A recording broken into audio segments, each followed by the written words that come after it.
Relief camp ta leiriba singidamak lengak na mapung fana yengsilli hairabasu red zone ama oiriba New Kaithilman bida hangliba relief camp tadi lengak ki maikei dagi fangpham thokpa cheng piraktaba tha ama henjilakle masigi mathakta tha taruk hena relief camp asida leiriba mioi singda lengak ki maikei dagi supnagi rupa listing ama khaktamak pirambadagi ngasi fawba makhata na sel gi tengbang pirakhiba leiti haina mafam aduda leiriba mioi singna penda wafam kaya ama elite tv gi maikei da phongdorokle wafam asi New Kaithilman bida leiba Wisdom Palace School da hangliba relief camp ta chatuna mafam aduda leiriba inmate singa elite tv ga akanan unaruba matamda wafam asi phongdorokhibani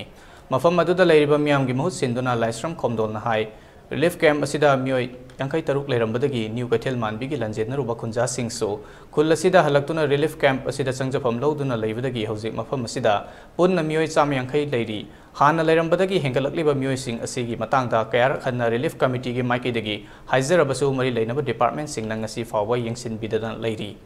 amadi hengalakliba mioi sing asigi asengba khangbagi damak survey lakpinaba haizarabasu ngasi fawba lakpa leiti haina phongdorakli ke masida laifam thokpa mi masing dagi ka hena laisinba asina miyamda aduki matik awatpa khudongsa daba kaya mayokna halingai cherakta lainga ki fangpham thokpa mateng piraktabana miyam kham thengna awaba oihalle hairakli relief camp sida lerma mi singsi hana kai dana adagi thabenga chudna sanu mayam singso hosi relief camp sida loi thomjanare ko sida koina masi thomjalo ko koi sarkar da koina madugi du koina kitang hakada bahai matumna madu sarkar na madu kitang koina haibaji koina hajan bagi mawang man bagi mawang masum leibana koina application oina moida survey ma lakpiro aduga ekoi relief camp kitang chawthona tawjana ba na hajadana hosi ekoi relief camp se koi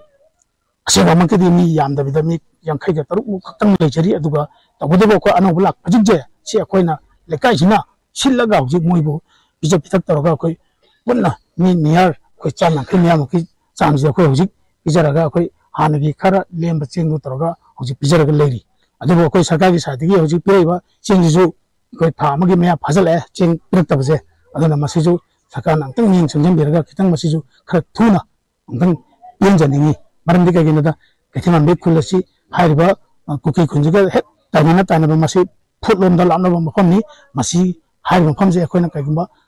khunjasina kitang kidana khotna leithok ki change ba matamda ko haiba mafam je akoi amona changbang ngamdari phibam lakani Maromda tha taruk hena chathaраklaba irang asina maram oidana relief camp ta leiriba mioi kaya sufam nopam khangdana leiriba mioi singi damakni haiduna October tha da lenga ki maike degi lupa listing ama khaktamak piramba natana makhata na pirakhidre hairaduna relief camp asida leiriba sufam nopam khangdraba miyamda awaba khudongsa da kaya amasu mayokna re haina phongdorokli sure aham bagi cha ani su bagi cha je lan ho mutung da ai tha manga sure miron giba adudagi leibam chabang khangdana yumda lektaba ngasi ga thana tare musuramani ko ado yumda angang de delivery tor matung da si relief camp de leba leiri jai tha makhayam phare do sarkar da de gi mingje janbi de ba male hoji ado relief camp de lera chaba thakpo gi di ai sta dum leijare do angang che lebana angang gi wara pamya ma lei adu sarkar na khara ming chengjin bi hajini sarkar na akoi relief camp da lere tha taruk tare thaijala bisi manung jidaida relief camp da pibi raiba disina pibi raiba si cheng hawai khara pirai adudai ju matam puire piraktaba aduga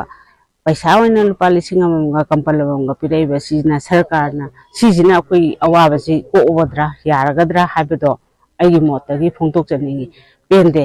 moina akoi bu awana taraba akoi leiriba mafam jidaida